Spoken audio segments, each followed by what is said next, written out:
ایک اہل سنت عالم دین نے لکھا ہے، شیعہ کے ہاں ہوتا تو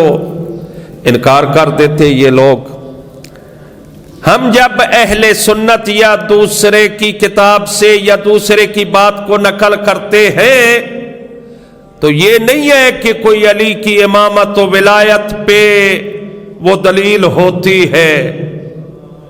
نہ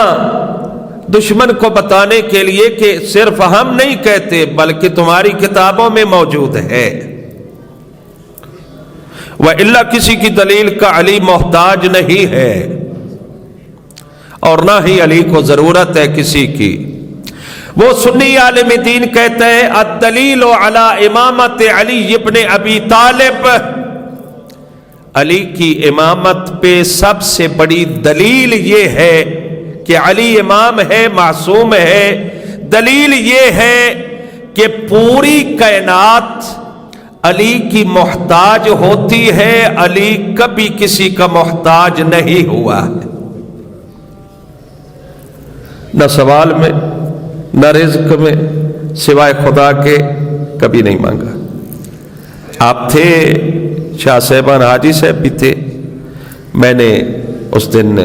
پھر تبرکاً پڑھ دیتا ہوں، گیلانی صاحب بھی تھے اس دن، تنویر صاحب نہیں تھے اور یہ عزیز نہیں تھے۔ عالم دین کا جملہ میں نے پڑھا تھا، عالم دین نے سوچا علی کتنے کمالات کا مالک ہے، علی کتنے اوصاف حمیدہ رکھتا ہے، شجاعت جیسی علی کے پاس ہے کسی اور کے پاس نہیں، سخاوت جیسی علی کی ہے ویسی کسی اور کی نہیں، عصمت جیسی علی کی ہے کسی اور کی نہیں، شرافت و طہارت میں علی جیسا کوئی نہیں ہے۔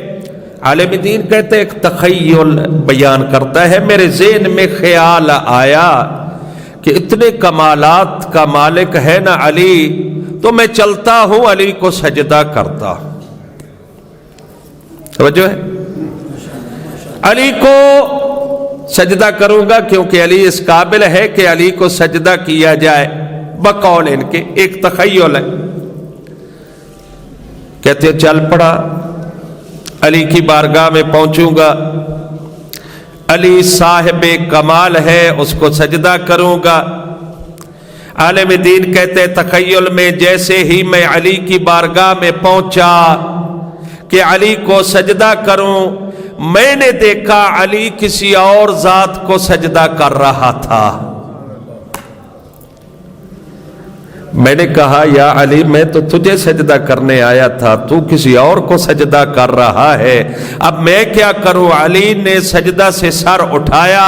اور میرا بازو پکڑا، بازو پکڑ کے مجھے مصلی عبادت کے قریب لے گئے اور فرمایا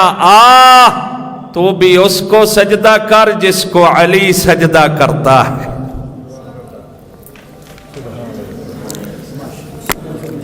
خیریت ہے شاہ سے،